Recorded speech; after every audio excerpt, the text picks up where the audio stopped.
அவரு போதையில் சொல்லியிருப்பாரு. அது மாதிரி அவருக்கு தெரியாமல் வந்துட்டார் போல. இது இங்கே பாருங்க, அவரு தெரியாமல் அவர் ஒரு அமைச்சர், சட்ட அமைச்சராக இருந்தவர், வேற அமைச்சர் இல்லை. நீ நல்லா புரிஞ்சுக்க. என்ன இதில் ஒரு ஆள் கிடையாதுங்க. பதவி சுகத்தை தேடி அலையக்கூடியவர்கள் வெவ்வேறு கட்சிக்கு போவாங்க. அங்கே அவங்களுக்கு கொடுக்கலாம், கொடுக்காமல் போகலாம். ஆனால் அனைத்து இந்திய அண்ணா திராவிட முன்னேற்ற கழக தொண்டர்களை எந்த காலத்திலும் யாராலையும் விலை கொடுத்து வாங்க முடியாது.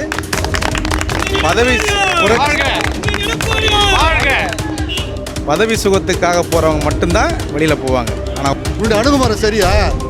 எந்த தொண்டனையாவது நீ வந்து மதிச்சிருக்கியா? இங்கே ஏய் இங்கே வா, இங்கே போ, இதெல்லாம் ஒரு தவறானடியா? எங்கள் பொதுச் செயலாளர் எவ்வளோ டென்ஷனில் இருப்பார். அப்போட போனால் என்னப்பா அப்படின்னு கேட்குறாரு.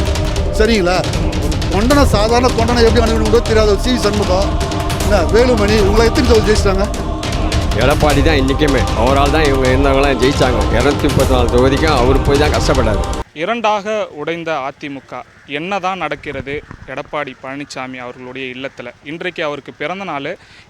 தொண்டர்கள் எல்லாமே அவருக்கு வாழ்த்துக்கள் சொல்ல வந்துக்கிட்டு இருக்காங்க. வாழ்த்துக்கள் தாண்டி இன்றைக்கு இந்த கட்சியிலிருந்து போன சிவி சண்முகம் தரப்பினர்லாம் வந்து பல தகவல்களை சொல்லியிருந்தாங்க செய்தியாளர் சந்திப்பில். அந்த தகவல்கள் எல்லாம் முக்கியத்துவம் வாய்ந்ததாக இருக்கிறது. இன்றைக்கு வாழ்த்துக்கள் சொல்ல வந்தாலுமே வந்து வேறு விதமாகவும் பேசப்படுகிறது. என்னதான் நடக்கிறதுன்றதை சொல்லி நம்ம பார்ப்போம். தொண்டர்கள் இங்கே வரக்கூடியவர்கள் எடப்பாடி பழனிசாமி அவர்களை சந்தித்து விட்டு என்ன சொல்கிறாங்கன்றதை நம்ம பார்ப்போம். அவங்ககிட்டே கேட்டு தெரிஞ்சுப்போம். அவரு போதையில் சொல்லியிருப்பாரு. அது மாதிரி அவருக்கு தெரியாமல் வந்துட்டார் போல. இது இங்கே பாருங்க, அவரு தெரியாமல் அவர் ஒரு அமைச்சர், சட்ட அமைச்சராக இருந்தவர், வேற அமைச்சர் இல்லை. நீ நல்லா புரிஞ்சுக்க. சட்டத்துறை அமைச்சராக இருந்தவர். ஆனால் ஒரே ஒரு விஷயம், சட்டத்துறை அமைச்சராக இருந்தவர். சட்டசபை மன்றத்துக்கு ஜெயிச்ச பிறகு அந்த சர்டிஃபிகேட் போய் காட்டணுன்றது எத்தனை தடவை வந்திருக்காரு. புரட்சித் தலைவர் காலத்திலேருந்து அவர் கட்சியில் இருக்குன்னு சொல்கிறாரு. இந்த அடிப்படை கூட அவருக்கு தெரியல. சிவி சண்முகத்துக்கு சொல்கிறேன் நான். என்ன பிரயோஜனம்? உனக்கும் ஓபிஎஸ்க்கும் என்ன வித்தியாசம்? புரியுதுங்களா? கட்சி கலைக்கிறது இந்த இக்கட்டான நேரத்தில் கட்சியை காப்பாற்றணும். சுயநலத்துக்காக நான் போகிறேன்னு சரி. டிஎம்கே கூட நீ ஒரு ஃபார்மாலிட்டிக்கு டிஎம்கே கூட போயிட்டாங்கன்னு சொல்கிறத நாங்கள் ஏற்றுக்கிறோங்க. இப்போ விஜய் வந்து அதிமுக கூட்டணி தோழமையோடு வந்து அணுகுனாரா? மதிச்சாரா? எங்கள் பொதுச் செயலாளர் எந்த அளவுக்கு கேவலப்படுத்தணுமோ அத்தனை விதமாக கேவலப்படுத்திருக்காரு. புரியுதுங்களா? இங்கேருந்து போனார் செங்கோட்டையன். இந்த கட்சிக்கு ஆரம்பத்திலே இந்த கோல் மூட்டித்தனம் பண்ணவர் அவர் தான். முத்துசாமி இங்கேருந்து துரத்துனவர் அவர் தான். பொன்னையனை டம்மி பண்ணவர் அவர் தான். சின்னசாமி டம்மி பண்ணவர் அவர் தான். ராணை கல்யாண மண்டபம் ஓனர் காலி பண்ணதான் அவர் தான். இந்த கட்சியில் ஆரம்பத்தில் இந்த கோல் மூட்டி வேலையை பார்த்துட்டு சசிகலா அம்மா காலில் விழுந்துட்டு இந்த வேலையை பார்த்து இந்த கட்சிக்கு ஆரம்பத்தில் இருந்தே இந்த செங்கல்களை உருவினவர் இவர். புரியுதுங்களா? அதனால் அப்படி விஜய் ஒன்றும் எங்களை வந்து நல்ல கட்சின்னு சொல்லலையே. அவர் ஒன்றும் அழைப்பு கொடுத்து கூப்பிடலையே எங்களை. டிஎம்கே நாங்களும் கூப்பிடலையே. இன்னொரு விஷயம் நான் தெளிவாக சொல்லிக்கிறேங்க. திமுக எங்களுக்கு ஆதரவு கொடுத்துன்னு சொல்கிறார்ல, ஒரு வேளை எங்கள் அண்ணன் பொதுச் செயலாளர் இபிஎஸ் அவர்கள் வந்து நான் வந்து நிபந்தனை இல்லாமல் நான் உதயநிதி இப்போ முதலமைச்சராக நான் ஆதரவு தரேன்னு சொல்லியிருந்தாருன்னா அது எங்களுக்கு நாங்கள் கேவலமாக நினச்சிருப்போம். ஆனால் எங்களுக்கு அவங்க ஆதரவு தரேன்னு சொன்னாங்கன்னு இவங்க சொல்கிறத வந்து எங்களுக்கு பெருமை. அதுக்கு டிஎம்கே தானே வருத்தம் பண்ணோம். எங்களை மதித்து அவங்க வந்துடான்னு சொல்கிறாங்க. எங்களுக்கு அவசியம் இல்லை. நாங்கள் எங்கள் அண்ணன் கொடுத்துருந்தாருன்னா ஆனால் அது சரியில்லைன்னு சொல்லியிருப்போம். ஆனால் வேணாண்ணே தலைவர் காலத்துலேருந்து எதிர்ப்பு போயிடுறாங்க. அவங்க வெளியேன்னு சொன்னால் அவங்க முடிவு எடுக்கிறாங்க. நாங்கள் அதுக்கு பொறுப்பு கிடையாது. நாங்கள் பொறுப்பு கிடையாது. என்ன இதில் ஒரு ஆள் கிடையாதுங்க. இப்போ போயிட்டு ஒரு கட்சியில் அவருடைய விழா அவர் மாவட்டத்தில் போயிட்டு ஒரு மீட்டிங் போட சொல்லுங்கள். மக்கள்கிட்ட கருத்துக்காக சொல்லுங்கள். ரொம்ப தவறான முடிவு எடுத்திருக்காரு, வருத்தப்படுவார். சரி, தொடர் தோல்வினா இவர் ஒருத்தர் மட்டும் தான் கட்சியில் பொறுப்பில் இருந்தாரா? நீங்களாம் பொறுப்பில் அதுக்கு பொறுப்பேற்றுக்க மாட்டீங்களா? உங்கள் தொகுதியில் நீ ஜெயிச்சிட்டியா? உங்கள் தொகுதியில் நீ ஜெயிச்சியா? உன்னுடைய மாவட்டத்தில் உன்னை தவிர வேறு யாரும் ஜெயிக்க வச்சியா? உன்னுடைய அணுகுமுறை சரியா? எந்த தொண்டனையாவது நீ வந்து மதிச்சிருக்கியா? இங்கே ஏய் இங்கே வா, இங்கே போ, இதெல்லாம் ஒரு தவறானடியா? எங்கள் பொதுச் செயலாளர் எவ்வளோ டென்ஷனில் இருப்பார். அப்போட போனால் என்னப்பா அப்படின்னு கேட்குறாரு. சரிங்களா? ஒரு தொண்டனை, சாதாரண தொண்டனை எப்படி அணுகணும் கூட தெரியாத ஒரு சிவி சண்முகம், என்ன வேலுமணி, இவங்களை எத்தனை தொகுதி ஜெயிச்சிட்டாங்க? முக்கியமாக இருந்துக்கலாங்க. அதிமுக பொறுத்த வரையும் நினச்சிங்க எங்களை மாதிரி கட்சிக்காரங்க தான் இந்த கட்சி. புரியுதுங்களா? எங்கள் தலைவர்கள் வழி நடத்திட்டு இருக்கிறாங்க. இது வந்து புரட்சித் தலைவர் எம்ஜிஆரே வந்து கட்சி ஆரம்பிக்கல. ஒவ்வொரு தொண்டனும் ஆரம்பித்து கட்சியில் அவர் பார்த்துட்டு அவர் வந்து இந்த கட்சிக்கு தலைமை நடத்தினார். தொண்டர்களால் ஆரம்பிக்கப்பட்ட ஒரே கட்சி அதிமுக. தொண்டர்களால் ஆரம்பிக்கப்பட்ட ஒரே கட்சி அதிமுக. தலைவர்களால் மற்றதெல்லாம் தலைவர்களால் ஆரம்பிக்கப்பட்டது. இந்த ஒரு கட்சி மட்டும்தான் தொண்டர்களால் ஆரம்பிக்கப்பட்டது. புரட்சித் தலைவர் எம்ஜிஆர் மட்டும் நினச்சிருந்தாருன்னா 30 வருஷம் வெயிட் பண்ணி அவர் சிஎம் ஆகணும்னு அவசியமே கிடையாது. குறைஞ்சபட்சம் ஒரு 4 வருஷத்துலேயே ஆகிருக்கலாம். அண்ணா இறந்தவொடனே ஆகிருக்கலாம். கலைஞர் அவர்களை ரொம்ப மரியாதையாக நடத்தி முதலமைச்சர் பதவியில் வச்சு அழகு பார்த்த எங்கள் தலைவர் அன்றைக்கி ஆசைப்பட்டு இருந்தாருன்னா அங்கே போயிட்டு இங்கே போயிருந்தனாக்கா எங்கள் தலைவருடைய ஆட்சி அப்போ எம்ஜிஆர் ஆட்சி அப்போயே வந்துட்டுருக்கோம். ஓகேங்களா? எந்த சூழ்நிலையிலையும் தன்னுடைய நிலை மாறாமல் நடந்தவர் எங்கள் தலைவர். அம்மா புரட்சித்தலைவி அம்மாவும் அப்படி தான். நாங்களும் அந்த மாதிரி தான் வெளியில் நடப்போம். எங்கள் அண்ணன் சொல்கிறது நாங்கள் கட்டுப்படுவோம். இந்த புல்லுரிமைகள் கட்சியை காப்பாற்றுறதுக்கு இவ்வளோ போகிற திட்டங்கள்லாம் நாங்கள் உடன்பட மாட்டோம். எங்கள் அண்ணன் என்ன சொல்கிறாரோ அதுதான். இதில் நான் ஒரு விஷயம் சொல்கிறேன். நான் அந்த ஓபிஎஸ் தகராறு பண்ணார். அதில் இந்த 14 பேரை வச்சு உள்ளே ஊற்றி போட்டாங்க. நானும் ஒரு ஆள். புரியுதுங்களா?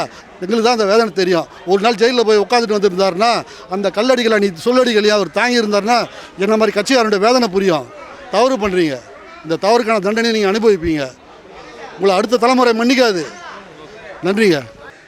அதிமுகன்றது ஒரு மிகப்பெரிய மாபெரும் மக்கள் சக்தி. அந்த சக்தியை அந்த கட்சி பல இன்னல்களை சந்திச்சிருக்கு. இது வரைக்கும் புரட்சி தலைவர் காலத்தில், புரட்சி தலைவி காலத்தில் பல்வேறு இன்னல்களை சந்திச்சிருக்கு. அதுபோல் இதுவும் ஒரு இன்னல் தான்.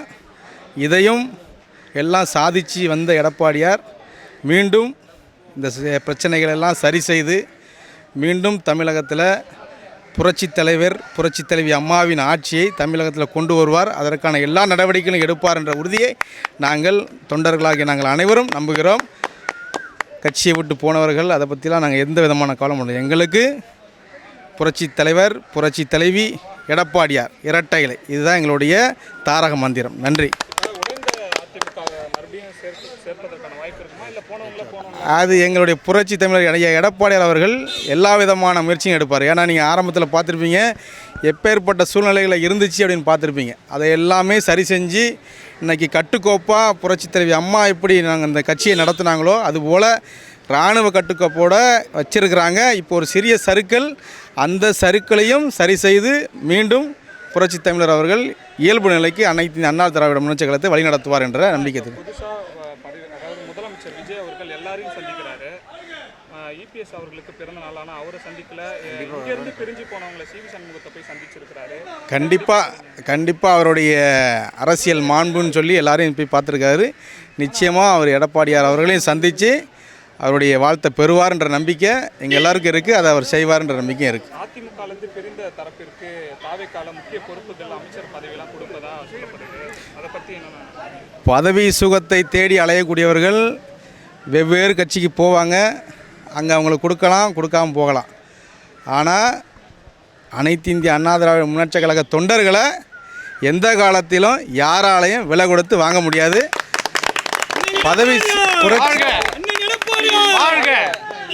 பதவி சுகத்துக்காக போகிறவங்க மட்டும்தான் வெளியில் போவாங்க. ஆனால் ஒரு தொண்டனை கூட அவங்களால விலை கொடுத்து வாங்க முடியாது. அதிமுக தொடர் தோல்வியை சந்திச்சுட்டு வருது. அதனால தான் நாங்கள் சரி செய்வதற்கு இந்த மாதிரி முடிவுலாம் எடுத்துருக்கோம்னு சொல்கிறாங்க. உண்மையிலே தொடர் தோல்வியை தானே சந்தித்து இருக்கீங்க நீங்கள்? தொடர் தோல்வி தான் இருந்தாலும் அனைத்து இந்திய அண்ணா திராவிட முன்னேற்றக் கழகம் புரட்சி தலைவர் காலத்திலையும் புரட்சி தலைவி காலத்திலையும் எதிர்க்கட்சியாக கூட, புரட்சி தலைவி காலத்தில் எதிர்க்கட்சியாக கூட இல்லாமல் இருந்திருக்கும். இதே சூழ்நிலையை சந்திச்சிருக்குது. அதுபோல் இது ஒரு இக்கட்டான சூழ்நிலை. அந்த சூழ்நிலையில் எல்லாரும் இணைந்து தான் சரி பண்ணணுமே தவிர வேறு கட்சிக்கு போய் அவங்க போய்ட்டு அதில் இணைஞ்சாக்கா இதை சரி பண்ண முடியாது. ஆனால் புரட்சி தமிழர் எடப்பாடியார் அவர்கள் இத்தனை பிரச்சனைகளையும் தீர்த்து மீண்டும் அனைத்து இந்த அண்ணா திராவிட முன்னேற்றக் கழகத்தை வெற்றி நடைபோட அழைத்து செல்வான்ற நம்பிக்கை தொண்டர்களுக்கு இருக்குது. இங்கே தொண்டர்களுக்கு அதில் எந்த விதமான மாற்று கருத்தும் கிடையாது. திமுகவோட அதிமுக கூட்டணி அமைத்து முதலமைச்சராக முயன்றார் இபிஎஸ். இல்லை, அதெல்லாம் வதந்தின்னு சொல்லிட்டாங்க. இல்லை அது எங்களுடைய பொதுச் செயலாளர் அவர்கள் சொல்லிட்டாங்க. அதெல்லாம் வதந்தின்னு சொல்லிட்டாங்க. அப்போ அதான் இன்னிலேருந்து அன்னை வரைக்கும் எம்ஜிஆர் விசுவாசி, அம்மாவின் பக்தன். இன்றைக்கும் சரி என்றைக்கும் சரி எடப்பாடி தவிர வேறு யாராலையும் வர முடியாது. எடப்பாடி தான் இன்றைக்குமே. அவரால் தான் இவங்க இருந்தவங்களாம் ஜெயித்தாங்க. 234 தொகுதிக்கும் அவர் போய் தான் கஷ்டப்பட்டார். கஷ்டப்பட்டது இல்லாமல் இவங்கெல்லாம் வந்து சும்மா மேலோட்டம் நின்று ஜெயிச்சுட்டு போயிட்டாங்க. அவர் இருக்கிற வரைக்கும் அந்த ரெட்டையில் யாராலையும் எதுவும் பண்ண முடியாது. எம்ஜிஆர் விசுவாசியும் எம்ஜிஆர் அம்மா இதுவும் 2 பேருமே சேர்ந்து எடப்பாடி திருப்பி சான்ஸ் கொடுப்பாங்க. என்றைக்குமே எம்ஜிஆர் யூக்கில் விஜய் வச்சு என்றைக்குமே பேசாதுங்க. எம்ஜிஆர் என்றைக்குமே எங்கள் குலதெய்வம் மாதிரி. நான் மாப்பா எப்படி கும்பிட்றோமோ அதே மாதிரி எம்ஜிஆர் மாதிரி யாராலையும் வர மாட்டேன். அதுக்கு அடுத்தது அம்மா, அதுக்கு அடுத்தது எடப்பாடி. விஜய்லாம் இப்போ வந்துருக்காருன்னா அவர் சினிமாவிலேருந்து வந்திருக்காரு, அவர் தனிப்பட்ட முறையில் வந்திருக்காரு. அது வேறு, அது சினிமா இதில் இது அரசியல் வேறு. இனிமேல் என்ன பண்ண போகிறார் ஏது பண்ண போகிறாரு அவரு கையில் தான் இருக்குது. மக்கள் என்ன பண்ண போகிறாங்க, மக்களுக்கு என்ன பண்ண போகிறாங்க அது யோசனை பண்ணணும். எம்ஜிஆர் மாதிரி எடப்பாடியும் அம்மா மாதிரி யாராலையும் பண்ண முடியாது. இதுதான் அரசியல். அதுதான் என்னுடைய சொல்கிற வார்த்தையை. நான் உயிரோடு இருக்க வரைக்கும் இன்றைக்கும் சரி எம்ஜிஆர் தான், அம்மா தான். அம்மா மாதிரி யாராலும் வர முடியாது. எடப்பாடிக்கு எங்கள் அம்மாவுக்கு அப்புறம் எடப்பாடி தான் நல்லா பண்ணியிருக்காரு. அதே மாதிரி கொரோனா டைமில் ஒவ்வொருத்தர் வீட்டுக்கும் ஒரு இதுக்கும் பண்ணது எடப்பாடி தான். டிஎம்கே ஆட்சியில் கூட அவ்வளோ பண்ணலை, எடப்பாடி தான் பண்ணார். எடப்பாடியை மாதிரி யாராலையும் திருப்பியும் அவர் தான் வருவார் கண்டிப்பாக.